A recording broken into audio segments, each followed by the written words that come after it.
Hi, everybody. I'm Dr. Kristen Donnelly of the Good Doctors of Abbey Research. At Abbey Research, we deeply believe that the way forward as humans is to know each other a little bit better, to engage curiously with those around us so that we can understand their worldview and use it to expand ours.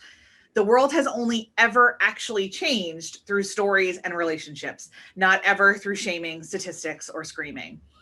And that's kind of what we do all the time. This video series is in service of that. It's called Welcome to My World, and I get to talk to fascinating people from all over the place who are different than me, which is literally everybody, about something in their world that would make ours richer. And today is absolutely no different.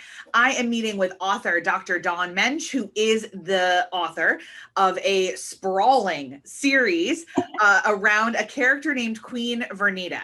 She has 41 international awards, has a PhD in curriculum and instruction, a master's degree and clear credential in moderate severe disabilities, and a bachelor's in human development. She's been teaching students with severe cognitive delays for over 20 years. Has 3 children and 5 grandchildren, and lives in SoCal.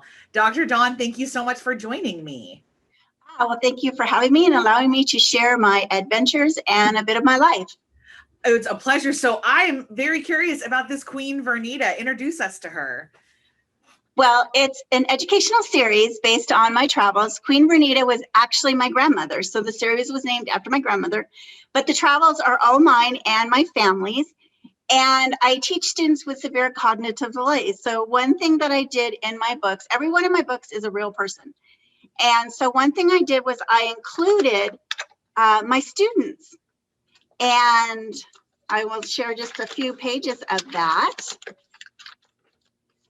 This book is based on Kona, Hawaii. So each of my books is based on an area that I've been to. I have astronomy in Alaska, a few on Hawaii, the coastline of California, a train ride from Williams, Arizona to the Grand Canyon and then the Polar Express. So it has Santa Claus in it. And this one has, let me turn the page here. This one has Connor. And Connor was one of my students, Connor and his dad, and Connor has autism. So all my books have the same format. They're all every month. There's 12 months in her visit.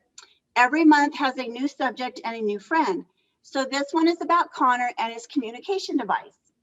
And he's teaching the Queen how to use the communication device and why he uses it. He has autism and he's nonverbal. And this one is Ireland, and Ireland has Rett syndrome. And in this page, Ireland is making lays for her classmates. And so she's explaining to the Queen what Rett syndrome is and why she needs help from her mom. This is her mom, Heather.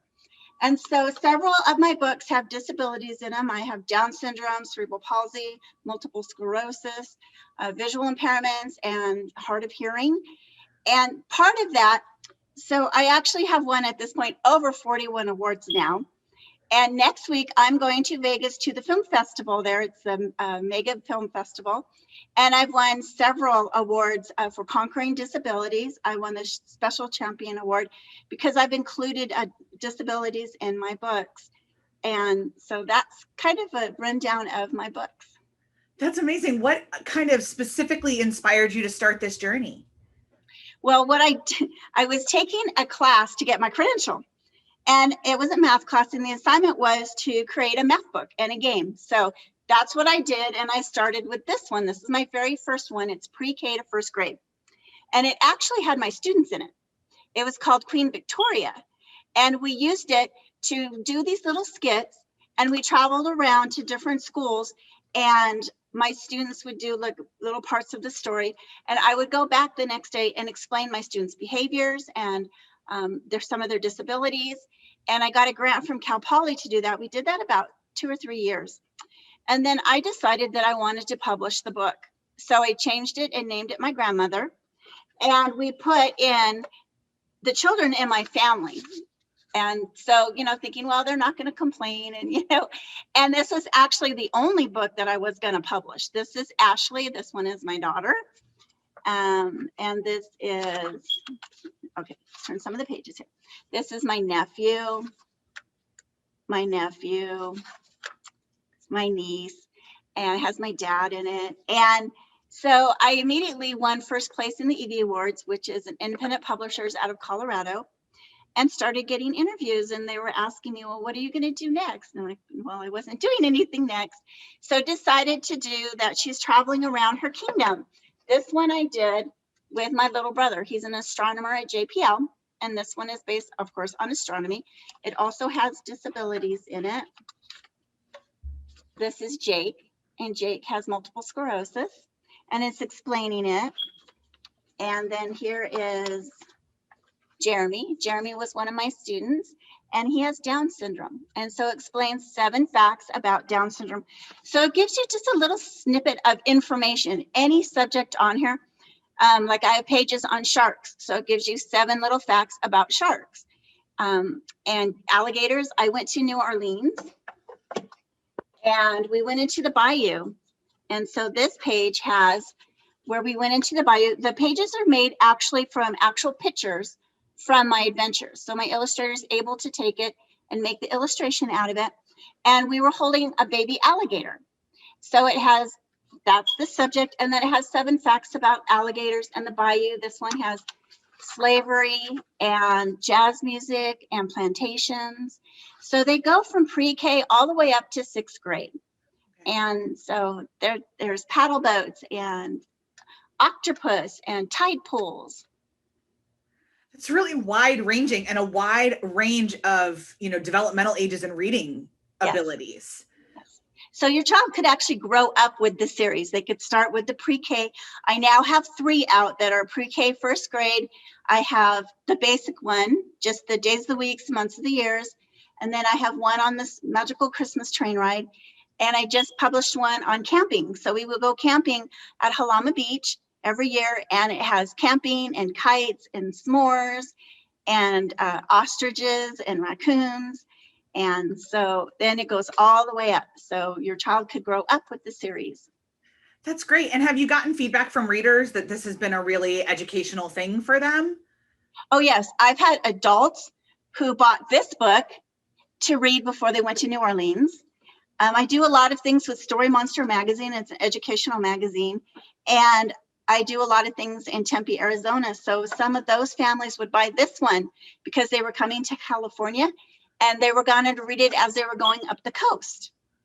And I did an interview for a person in St. Louis, and he said that his friend knew who I was because she'd been checking my books out from the library.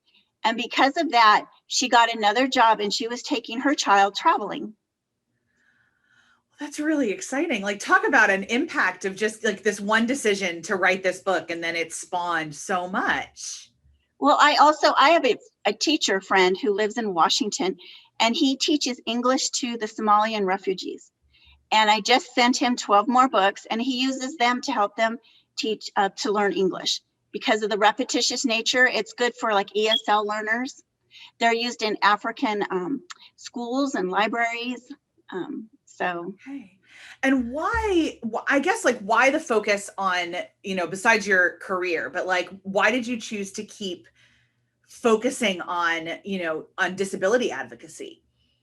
Well, because that's, this is what I do for a living, and it helps people build up their knowledge of disabilities. And it's showing that the children with disabilities, they want to have lives just like we do. They want to make glaze for their friends, and they want to learn about volcanoes. And so if a child's reading this book and they're just reading like about New Orleans, and then there's another child in there who has this information, then they have the information. And well, like with Connor, and he's using his communication device, if you're on campus and he's walking around with an iPad, a child's going to think, well, how come they get to play games? Why does he get to play games? Why does he get to have an iPad? Well, that isn't what he's doing. He's using it to communicate.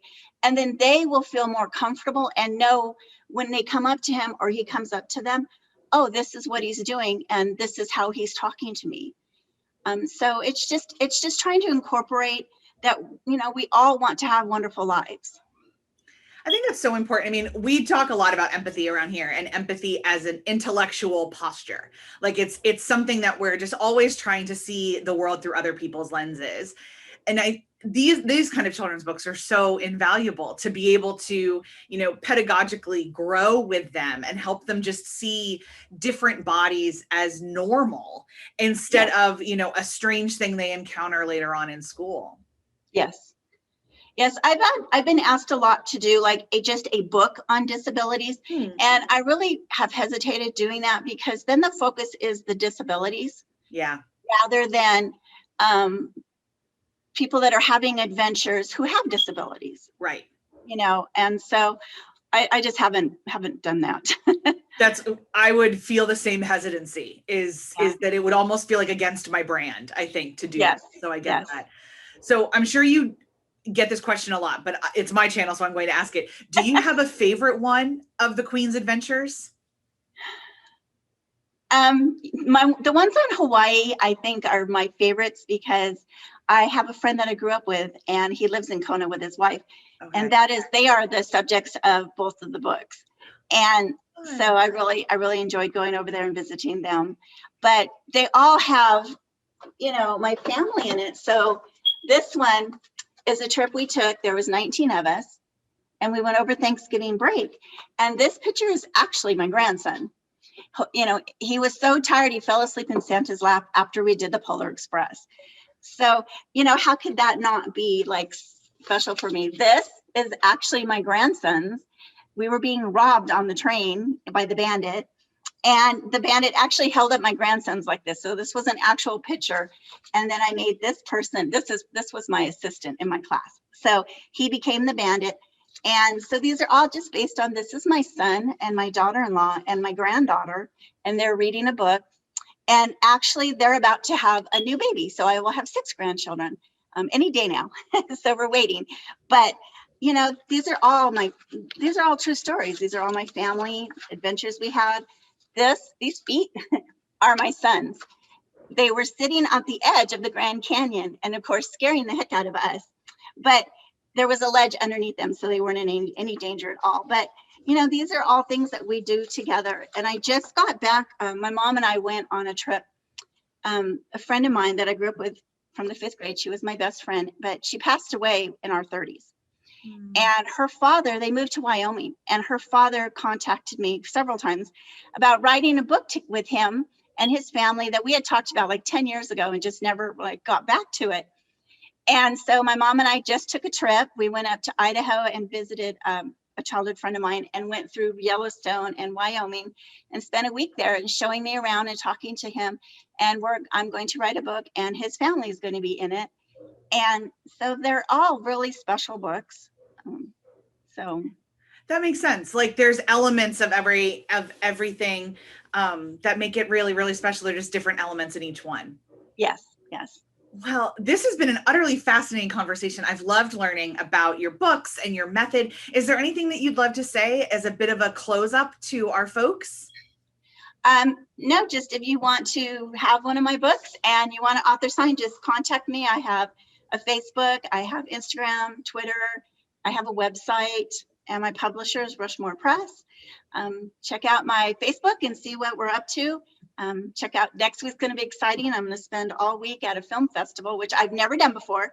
So it's all going to be new for me. And, just contact me and let me know. If you've read one of my books, let me know, what you like about it and what you got out of it. Well, obviously, Dr. Dawn is really open to fan interactions. I hope you guys have heard that. And there's a lot of the give and take and hearing that throughout the interview. So Dawn, thank you so much for joining me. Pals, if you've enjoyed this interview, I'd appreciate a thumbs up. The YouTube algorithm really appreciates it too. And if you like these kind of conversations about empathy and inclusivity and creativity, then you'll like a lot of the rest on our channel. So hit subscribe and ring the bell so you don't miss a single thing. My name is Dr. Kristen Donnelly of the Good Doctors of Abbey Research. My guest today has been Dr. Dawn Menge, and the author of a bajillion books at this point, I'm sure, but only 13. Only 13, but we're talking in July. You're hearing this in November. It could be 32 by now. Well, I'll have two more out hopefully by November. So. There we go. So lots and lots of adventures to be had and lots of learning to be done. So we'll see you guys. I will see you all next time on Welcome to My World. Bye. Bye. Thank you.